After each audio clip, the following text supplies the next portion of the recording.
معزز سامعین کرام، آپ سن رہے ہیں دیار اردو چینل پر اسماء اعجاز کی کتاب لگن۔ صابر کی آنکھوں میں دکھ کے سائے گہرے ہوتے چلے گئے۔ مومی، اگر یہ سب کچھ حقیقت ہے تو تم بہت بد نصیب ہو۔ تم تو خود ہی ملک میں ایک اچھا مقام حاصل کر چکی تھیں۔ تمہارے نام سے یہاں کا بچہ بچہ مانوس ہو چکا تھا۔ ایک تابناک مستقبل تمہارا منتظر تھا۔ تمہاری منزل تمہارے پاؤں چومنے کو بے تاب تھی۔ تم خود بھی یہ سب جانتی تھی۔ سب جانتے بوجھتے ہوئے بھی تم نے آخر یہ اقدام کیوں کیا؟ وسیم تو ایک معمولی انسان ہے۔ اگر تم کچھ عرصہ اور ٹھہر جاتی تو تمہارے لیے اچھے سے اچھا رشتہ مل سکتا تھا۔ تم تو نہیں جانتی کہ تم کس حیثیت کی مالک ہو۔ اپنے باپ کی دولت اور جاگیر کو دیکھتے ہوئے وسیم تو تمہارے لیے بہت ہی ہلکا ہے۔ اگر حقیقت جانتے ہوئے بھی جان بوجھ کے تم نے وسیم کا انتخاب کیا ہے تو یہ احسان فراموشی کی انتہا ہے۔ تمہیں ہرگز یہ نہیں بھولنا چاہیے تھا کہ عالیہ بیگم اور فریدوں کے ہم پر بہت سے احسانات ہیں۔ ہم نے ان کا نمک کھایا ہے۔ شبنم کی اترن پہن کر تم جوان ہوئی ہو۔ تم آج جو کچھ بھی ہو سب انہی کے طفیل ہو۔ کیا تمہاری عقل اتنی ہی اندھی ہو گئی تھی؟ کیا تمہاری غیرت اور حمیت سو گئی تھی؟ کاش مومی یہ سب کچھ غلط ہو، ایک سراب ثابت ہو۔ میرا دل گواہی دیتا ہے کہ یہ سب کچھ غلط ہی ہوگا۔ یہ محض تم پر الزام تراشی ہے، تمہیں بدنام کرنے کا صرف ایک بہانہ ہے۔ لیکن عالیہ بیگم تو ان باتوں کے متعلق بہت پروثوق معلوم ہوتی تھی۔ وہ تو ان کا ثبوت بھی پیش کرنے کو تیار تھیں۔ وہ ثبوت بھلا کیا ہو سکتا ہے؟ صابر سوچنے لگا، کہیں یہ فضل کی حرکت نہ ہو۔ اس کے ذہن میں ایک شبے نے سر اٹھایا اور پھر یقین کی حد تک پختہ ہوتا چلا گیا۔ ضرور یہ اس کمینے کی حرکت ہوگی۔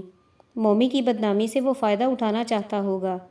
اس کا خیال ہوگا کہ بدنام ہو کر مومی اس قابل نہیں رہے گی کہ کوئی بھی شریف آدمی اس کا ہاتھ تھام سکے، اور پھر اس کے لیے راستہ صاف ہوگا اور وہ بآسانی اپنی دیرینہ خواہش پوری کر سکے گا۔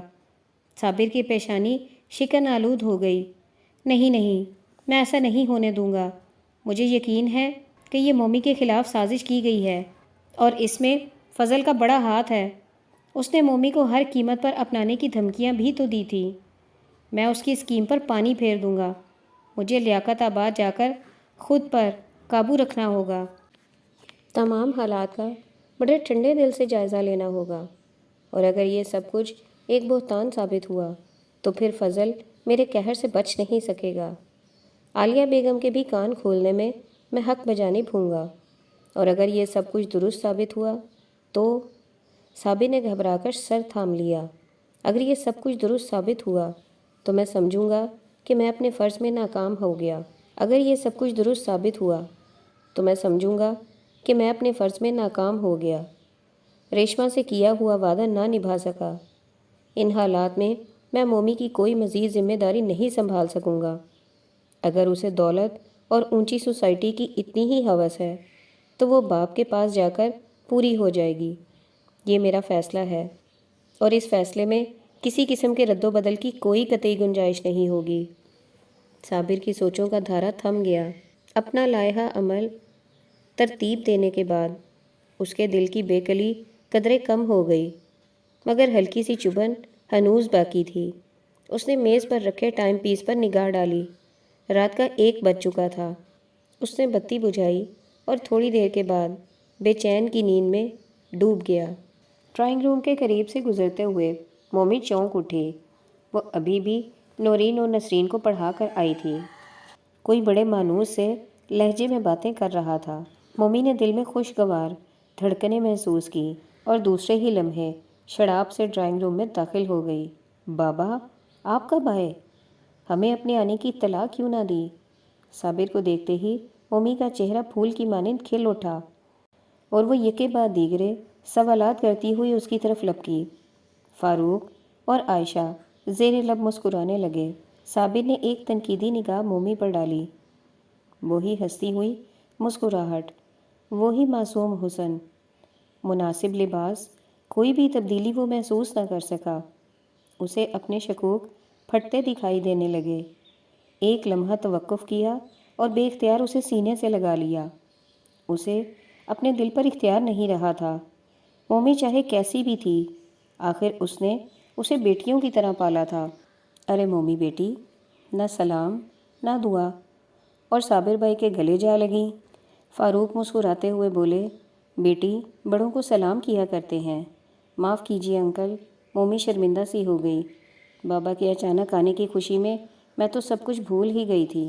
مومی بیٹے، میں بڑی دیر سے تمہاری راہ دیکھ رہا تھا، کہاں تھیں تم اب تک؟ صابر نے ٹٹولتی نظروں سے اس کی طرف دیکھا۔ بابا، میں نورین و نسرین کو پڑھانے گئی تھی، سیدھی وہیں سے آ رہی ہوں۔ یہ کون ہے؟ صابر نے سوالیہ نگاہوں سے فاروق کی طرف دیکھا۔ وسیم کی بھانجیاں ہیں، یہیں پڑوس میں رہتی ہیں، مومی کافی عرصے سے انہیں ٹیوشن پڑھا رہی ہے۔ ارے ہاں، مجھے یاد آیا، صابر بات بدلتے ہوئے بولا، اس رشتے کی تفصیلات کا تو مجھے کوئی علم ہی نہ ہو سکا۔ وسیم کا ذکر چھڑ گیا تو مومی کو وہاں بیٹھنا دشوار محسوس ہونے لگا۔ آنٹی، میں جا کر بابا کے لیے چائے کا بندوبست کرتی ہوں، مومی نے کہا، اور جواب کا انتظار کیے بغیر جیسے کمرے میں داخل ہوئی تھی ویسے ہی باہر نکل گئی۔ صابر نے متجسس نگاہوں سے اس کی طرف دیکھا۔ بہت شرمیلی واقعہ ہوئی ہے، وسیم کا ذکر آتے ہی یہاں سے کھسک گئی۔ مومی کے جانے کے بعد عائشہ بیگم مسکراتے ہوئے بولیں۔ صابر کو یوں محسوس ہوا جیسے ایک عظیم بوجھ اس کے ذہن سے بالتدریج ہٹتا جا رہا ہے۔ اس رشتے کی تفصیلات تو کوئی خاص نہیں۔ قدرے توقف کے بعد فاروق بولے، مومی وسیم کی بہن کی بچیوں کو پڑھانے جایا کرتی تھی، غالباً شہناز نے اسے بھائی کے لیے پسند کر لیا۔ اس کی امی رشتہ مانگنے آئیں، لڑکا اچھا اور سلجھی طبیعت کا مالک تھا، پڑھا لکھا تھا، ہم نے حامی بھر لی، مگر تم سے پوچھ تو لیا تھا نا؟ ہاں ہاں، صابر جلدی سے بولا، میں نے تو یوں ہی پوچھ لیا تھا، مجھے یقین ہے کہ آپ نے مومی کے متعلق جو بھی فیصلہ کیا ہے سوچ سمجھ کر کیا ہوگا۔ صابر بھائی، آپ بے فکر رہیں، عائشہ بولیں، انشاءاللہ مومی راج کرے گی۔ کیا مومی اسکول کی نوکری چھوڑ چکی ہے؟ نہیں تو؟ عائشہ اور فاروق چونک کر اس کی طرف دیکھنے لگے۔ تمہیں کس نے بتایا؟ ویسے ہی پوچھ لیا تھا۔ کل شام ہم لوگ وسیم کی امی کے ہاں چلیں گے، تم بھی ان سے مل لینا۔ فاروق اس کی تسلی کی خاطر بولے، نہیں نہیں، صابر نے جلدی سے کہا، آپ نے سب کچھ دیکھ لیا، میری تسلی ہو گئی، اب بھلا میں وہاں جا کر کیا کروں گا؟ وسیم کی امی آپ سے ملنے کی متمنی ہے صابر بھائی، عائشہ بیگم نے لقمہ دیا۔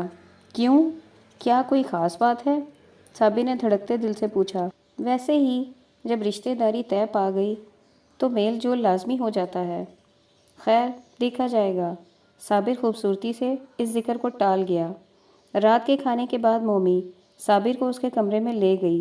بابا، باخدا آپ کے بغیر کس قدر اداس ہو جاتی ہوں، آپ بھول کر بھی ادھر کا رخ نہیں کرتے۔ مومی نے جلدی جلدی بستر کی چادر درست کرتے ہوئے کہا، بیٹی، یہاں کی رونقوں اور دلچسپیوں میں کھو کر کیا میں تمہیں یاد رہتا ہوں؟ صابر اپنے الفاظ کا رد عمل مومی کے چہرے پر تلاش کرنے لگا۔ آپ کیسی باتیں کرتے ہیں بابا؟ مومی نے پیار سے صابر کے گلے میں باہیں ڈال دیں۔ تمہاری یاد تو ہر دم ہر گھڑی میری سانس کے ساتھ رہتی ہے، اور پھر تم جانتے ہو شہر کی گہما گہمی مجھے شروع ہی سے ناپسند ہے۔ صابر نے غور سے اس کی طرف دیکھا، گویا اس کی آنکھوں کے راستے دل کو ٹٹولنا چاہتا ہو۔ بیٹی، تم جانتی ہو وسیم کون ہے؟ یکا یک صابر نے پوچھا، اور مومی بکھلا کر اس کی طرف دیکھنے لگی۔ جھجکنے کی ضرورت نہیں بیٹی، مومی کا متغیر چہرہ دیکھ کر صابر بولا، میں تم سے چند ایک ضروری باتیں پوچھنا چاہتا ہوں۔ بابا، یہ سب کچھ آپ فاروق انکل سے کیوں نہیں پوچھتے؟ مومی پھنسی پھنسی سی آواز میں بولی، کیونکہ ان کا تعلق براہ راست تم سے ہے، اس لیے تم ہی ان کا بہتر جواب دے سکو گی۔ صابر چارپائی پر بیٹھ گیا اور مومی کو قریب پڑی کرسی پر بیٹھنے کا اشارہ کیا۔ مومی کچھ متذبذب سی ہو گئی۔ تم وسیم کو کب سے جانتی ہو؟ جب میں کمال آباد میں پہلی مرتبہ انٹرویو دینے گئی تھی تو وسیم نے سیٹ کے ہاتھوں میری عزت بچائی تھی، تو تم نے اس کا ذکر پہلے تو کبھی نہیں کیا۔ صابر چونک کر مومی کی طرف دیکھنے لگا۔ میں آپ کو پریشان نہیں کرنا چاہتی تھی۔ کیا تمہیں علم تھا کہ وسیم کون ہے؟ اس وقت مجھے کوئی علم نہیں تھا، پھر کب معلوم ہوا؟ صرف چند روز پیشتر۔ ان انوکھے سوالات سے مومی کچھ پریشان ہو گئی۔ صابر کے ذہن کو جھٹکا سا لگا۔ عالیہ بیگم کی باتیں ایک بار پھر صداقت کا روپ دھار رہی تھیں۔ کیا یہاں تم وسیم سے ملتی رہی ہو؟ مومی خاموش ہو گئی۔ اس کا چہرہ سرخ اور پریشانی عرق آلود ہو چکی تھی۔ اس نے کچھ کہنے کے لیے منہ کھولا مگر فقط ہکلا کر رہ گئی۔ میں تمہارے جواب کا منتظر ہوں۔ قدرے توقف کے بعد صابر پھر بولا۔ اس کا لہجہ قدرے سخت تھا۔ مومی نے اس بات میں سر ہلایا، یہ جانتے ہوئے بھی کہ وہ ہمارے محسن کی بیٹی کا ہونے والا منگیتر ہے۔ اس وقت مجھے اس کا کوئی علم نہیں تھا۔ ویسے بھی شبنم کے رشتے کے سلسلے میں پہلے ہی عالیہ بیگم سے انکار ہو چکا تھا، لیکن یہ تو درست ہے کہ تم ایک غیر مرد سے آزادانہ ملتی رہیں۔ صابر کی آنکھوں میں ناپسندیدگی کے آثار امڑ آئے۔ بابا، وہ میرا محسن تھا، چاہے کچھ بھی تھا۔ کیا تمہیں زیب دیتا تھا کہ شرافت کی تمام حدود پھلانگ کر تم اپنی خاندانی عزت اور وقار کا جنازہ نکال دیتی؟ صابر نے سخت لہجے میں کہا۔ مومی کا دل بری طرح لرز اٹھا۔ وہ سوچ بھی نہ سکتی تھی کہ گفتگو یہ انداز اختیار کر جائے گی اور اس کے متعلق صابر کے دل میں شکوک پیدا ہو جائیں گے۔ اس کا سر ندامت سے جھک گیا اور وہ بے خیالی میں جوتے کی نوک سے فرش پر لکیریں کھینچنے لگی۔ جو اطلاعات مجھ تک پہنچی تھیں وہ گویا درست نکلیں۔ صابر صدمے سے نڈھال ہو گیا۔ کیا میں یہ سمجھوں کہ میں اپنے مقصد میں ناکام ہو گیا ہوں؟ میں صحیح طریقے سے تمہاری پرورش کرنے میں کامیاب نہیں ہو سکا؟ مگر بابا، خدا شاہد ہے کہ میں نے کوئی گناہ نہیں کیا، اپنی عزت پر کوئی حرف نہیں آنے دیا۔ کیا میرے لیے یہی کچھ کم تکلیف دہ بات ہے کہ تم ایک غیر مرد کے ساتھ سیر و تفریح کو جاتی رہیں، آزادانہ ہوٹلوں میں گھومتی رہیں؟ کیا یہی میری تعلیم تھی؟ کیا اسی لیے تم میری نگاہوں سے دور رہنا چاہتی تھیں؟ تمہارے مجبور کرنے پر میں نے عائشہ اور فاروق پر بھروسہ کیا، مگر انہوں نے بھی میرے اعتماد کو ٹھیس پہنچائی۔ نہیں بابا نہیں، ان کے متعلق کچھ نہ کہو۔ مومی رو سی دی۔ جتنا انہوں نے میرا خیال رکھا ہے شاید ہی کوئی اپنی حقیقی اولاد کا بھی نہ رکھتا، جتنا انہوں نے میرا خیال رکھا ہے شاید کوئی اپنی حقیقی اولاد کا بھی نہ رکھتا۔ جو کچھ بھی ہوا ہے اس کی میں خود ذمہ دار ہوں، اور تمہاری اس حرکت نے مجھے زندہ درگور کر دیا ہے۔ لوگوں کو مجھ پر ہنسنے کا موقع مل گیا ہے۔ میری نگاہیں ان کے سامنے ہمیشہ کے لیے سرنگو ہو گئی ہیں۔ مومی کی آنکھیں پہلے ہی پرنم ہو چکی تھیں۔ صابر کی اس بات پر ضبط کا دامن ہاتھ سے چھوٹ گیا اور وہ ہاتھوں میں منہ چھپا کر رونے لگی۔ تمہارے ان آنسوؤں سے وہ زخم مندمل نہیں ہو سکتے جو عالیہ بیگم کے الفاظ لگا چکے ہیں۔ میں نے تو ان کی باتوں کی بڑے وثوق سے تردید کی تھی کہ مومی ایسی نہیں ہو سکتی، یہ سب جھوٹ ہے۔ کاش یہ سب جھوٹ ہی ہوتا۔ عالیہ بیگم کا نام سنتے ہی مومی چونک اٹھی۔ فوراً ہی اس کے ذہن میں خیال آیا کہ یہ سب آگ انہی کی لگائی ہوئی ہے۔ اس نے اشک بار آنکھوں سے صابر کی طرف دیکھتے ہوئے کہا، ایک چیز کو دھتکار کر اس پر دوبارہ حق جتانے کا انہیں کیا حق ہے؟ وہ بڑے لوگ ہیں، اگر وہ کسی ناپسندیدہ چیز کو پسندیدگی کی نگاہ سے دیکھنے لگیں تو ہمیں اس پر کوئی اعتراض نہیں ہونا چاہیے۔ تو پھر انہیں بھی کسی کے ذاتی معاملات میں دخل اندازی کی اجازت نہیں دی جا سکتی۔ مومی کی بات دل لگتی تھی۔ صابر سوچ میں پڑ گیا۔ قدرے دھیمے لہجے میں بولا، مگر پھر بھی ہمیں ان کے احسانات کو نہیں بھولنا چاہیے۔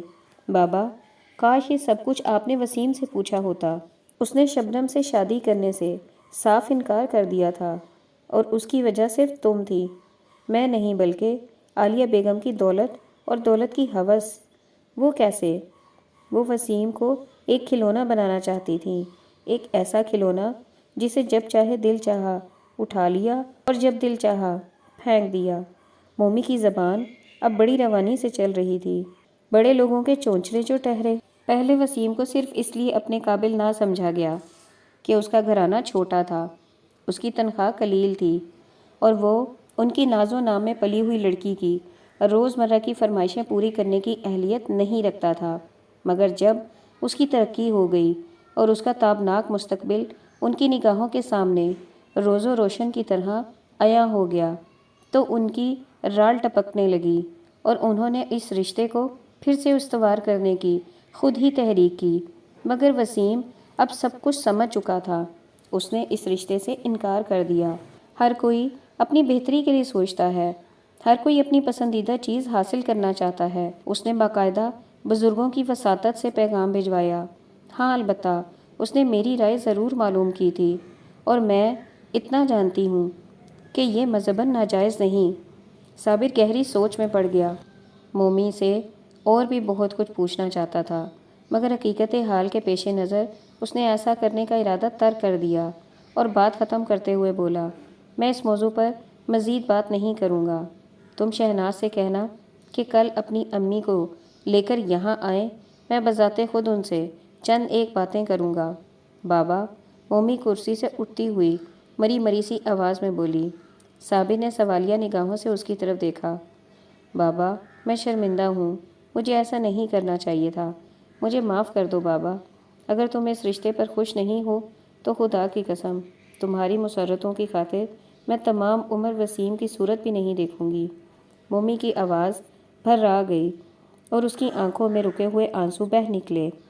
صابر نے اس کی طرف دیکھا اور بے اختیار اپنے ساتھ لپٹا لیا۔ میری بیٹی، میری بچی، وہ اس کے بالوں پر ہاتھ پھیرتا ہوا بولا، میں تمہارے ساتھ ہوں، تیری خوشی تو میرا مقدر بن چکی ہے، تجھے اپنی مسرتیں سمیٹنے کا پورا پورا حق حاصل ہے۔ صابر تیرے لیے ڈھال بن چکا ہے، بس جاؤ، اب جا کر آرام کرو، رات کافی بھیگ چکی ہے۔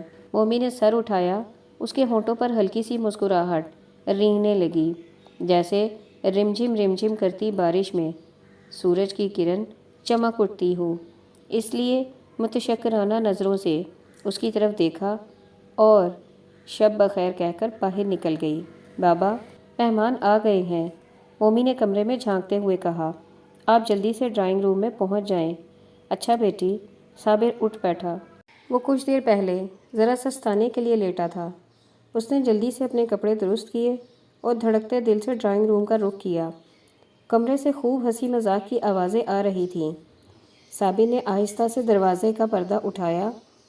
بالکل سامنے صوفے پر عائشہ اور شائستہ بیگم بیٹھی تھیں۔ ان کی دائیں جانب فاروق تھے اور بائیں جانب شہناز اور مومی جڑی بیٹھی تھیں۔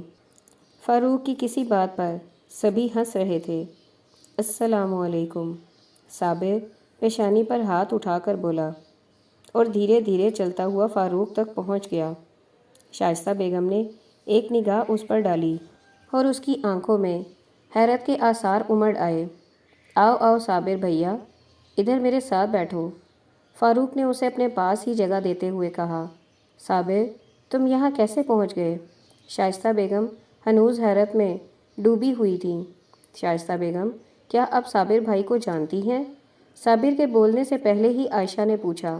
ہاں ہاں، کیوں نہیں، اس سے تو ہمارے گھر کا بچہ بچہ واقف ہے، یہ تو بڑی خوشی کی بات ہے۔ کیا مطلب؟ شائستہ بیگم نے چونک کر پوچھا۔ یہی تو مومی کے والد ہیں۔ کیا؟ شائستہ بیگم کو جیسے بجلی چھو گئی، وہ بے ساختہ اپنی جگہ سے کھڑی ہو گئیں۔ مومی کیا اس کی بیٹی ہے؟ شائستہ بیگم کی اس اضطراری حرکت پر سب دم بخود رہ گئے۔ قدرے توقف کے بعد عائشہ بولی، ہاں بہن، یہ درست ہے، مومی کے والد یہی ہیں، مجھے اس حقیقت سے پہلے ہی کیوں نہیں آگاہ کیا گیا؟ مومی، وہ بے رخی سے بولی، وسیم کو غالباً اس کا علم تھا، مگر اس نے مجھے نہیں بتایا، اس کی وجہ وہ خود ہی جانتا ہوگا۔ یہ تو بہت برا ہوا، شائستہ دھیرے سے بڑبڑائیں اور سبھی چونک کر ان کی طرف دیکھنے لگے۔ مومی کی حالت بہت دیگر گوں تھی۔ اس کا دل چاہا زمین پھٹے اور وہ اس میں سما جائے۔ اس کے دل میں پنپنے والے شبہات حقیقت کا روپ دھار کر اس کے سامنے آ چکے تھے، اور وہ پریشان سی نگاہوں سے باری باری سب کی طرف دیکھ رہی تھی۔ اس کی ذہنی کیفیت شہناز کی نگاہوں سے چھپی نہ رہ سکی۔ اس نے آہستہ سے اس کا ہاتھ تھپ تھپا کر گویا اس کی ڈھارس بندھائی۔ شائستہ بہن، آپ بیٹھیں تو صحیح۔ عائشہ نے ان کا ہاتھ پکڑ کر پھر بٹھا لیا۔ کیا صابر بھائی کی بیٹی ہونا بری بات ہے؟ ان کی شرافت کو تو بڑے بڑے لوگ نہیں پہنچ سکتے۔ کچھ بھی ہو، میں یہ رشتہ نہیں کر سکتی، شائستہ بیگم نے دو ٹوک فیصلہ سنا دیا۔ صابر کے دل کو زبردست دھچکا لگا۔ فاروق اور عائشہ پریشان نگاہوں سے شائستہ بیگم کی طرف دیکھنے لگے۔ بات بگڑتی دیکھ کر شہناز بول اٹھی، مگر امی یہ نہ بھولیے کہ آپ کا فیصلہ وسیم بھائی کی خواہش کے خلاف ہوگا، اسے میرے فیصلے کا احترام کرنا ہوگا۔ شائستہ بیگم نے سختی سے کہا، امی کوئی فیصلہ کرنے سے پہلے بھیا کو تو لوٹ آنے دیجیے، جلدی میں کیے ہوئے فیصلے اکثر غلط ہوتے ہیں۔ تم خاموش رہو، شائستہ بیگم نے بیٹی کو ڈانٹ دیا۔ کل کی چھوکری لگی ہے مجھے سبق پڑھانے، کیا میں آپ کے اس فیصلے کی وجہ پوچھ سکتا ہوں؟ فاروق پہلی بار گفتگو میں حصہ لیتے ہوئے بولے، وجہ صاف ظاہر ہے، یعنی صابر بھائی کی غربت۔ آپ خود سمجھدار ہیں کہ انسان کا غریب ہونا ایسا گناہ ہے جس کی وجہ سے اس قدر کٹھن سزا دے دی جائے۔ مگر آپ خود سوچیں، صابر میری بہن کا دیرینہ ملازم ہے، اس کی بیٹی سے میں اپنے لڑکے کا رشتہ بھلا کیوں کر جوڑ سکتی ہوں؟ لوگ کیا کہیں گے؟ ملنے جلنے والے کیا سوچیں گے کہ اسے اپنے بیٹے کے لیے کوئی ڈھنگ کا رشتہ نہ مل سکا؟ کیا آپ کے نزدیک شرافت کی کوئی قدر و قیمت نہیں؟ شہناز ماں کی باتیں سن کر خاموش نہ رہ سکی۔ تم مت بولو لڑکی، شائستہ بیگم نے پھر بیٹی کو ڈانٹ دیا اور وہ برا سا منہ بنا کر خاموش ہو گئی۔ شائستہ بہن، مومی میری منہ بولی بیٹی ہے۔ عائشہ کو ان کی باتیں بے حد ناگوار گزری۔ یہ اسی کا گھر ہے، یہاں کی ہر چیز کی یہ مالک ہے، ہم بے اولاد ہیں، اس کے سوا ہمارا اور کون ہے؟ اسی گھر سے ہم اسے رخصت کریں گے، آپ جو چیز چاہیں گی ہم مہیا کریں گے، مگر خدا را جلدی میں کوئی ایسا فیصلہ نہ کیجیے جو ان معصوم زندگیوں کو گھن کی طرح چاٹ جائے۔ یہ سب کچھ ہونے کے باوجود ولدیت تو نہیں بدل سکتی۔ سننے والے تو یہی کہیں گے کہ مومی عالیہ بیگم کے نوکر کی بیٹی ہے، میں جگ ہنسائی بلا کیوں کر برداشت کر سکوں گی؟ وہ اپنی ہی بات پر اڑی رہیں۔ تو کیا وسیم نے ان باتوں کے متعلق نہیں سوچا تھا؟ عائشہ قدرے تلخی سے بولیں، میں بھلا اس کے متعلق کیا جانوں؟ رشتے کی تحریک تو آپ ہی کی طرف سے ہوئی تھی، مگر اس وقت مجھے اس حقیقت کا کوئی علم نہیں تھا، مجھے اندھیرے میں رکھا گیا ہے، میرے ساتھ دھوکہ کیا گیا ہے۔ اگر اس کے متعلق میں پہلے ہی جان جاتی تو یہ رشتہ ہرگز طے نہ ہو پاتا، چاہے یہ فیصلہ آپ کے بیٹے کی مرضی کے خلاف ہی کیوں نہ ہوتا۔ عائشہ بیگم نے طنزیہ لہجے میں کہا، میں اس کی ماں ہوں، وہ میرا بڑا نہیں، اسے ہر حال میں میری مرضی پر چلنا ہوگا۔ چلو شہناز چلیں۔ شائستہ بیگم اٹھتے ہوئے بولیں، ٹھہریے بیگم صاحبہ، یکایک صابر بھرائی ہوئی آواز میں بولا۔ وہ بڑی دیر سے ضبط کیے شائستہ بیگم کی باتیں سن کر انگاروں پر لوٹ رہا تھا، ان کا ہر لفظ اس کے دل میں نشتر بن کر چبھ رہا تھا۔ کئی بار اس نے کچھ کہنے کے لیے منہ کھولا، مگر پھر خاموش ہو گیا۔ شائستہ بیگم کو یوں اٹھتے دیکھ کر اس کے صبر کا پیمانہ لبریز ہو گیا، اس کی اشک بار آنکھیں غصے سے چمکنے لگیں۔ شائستہ بیگم چونک کر اس کی طرف دیکھنے لگیں۔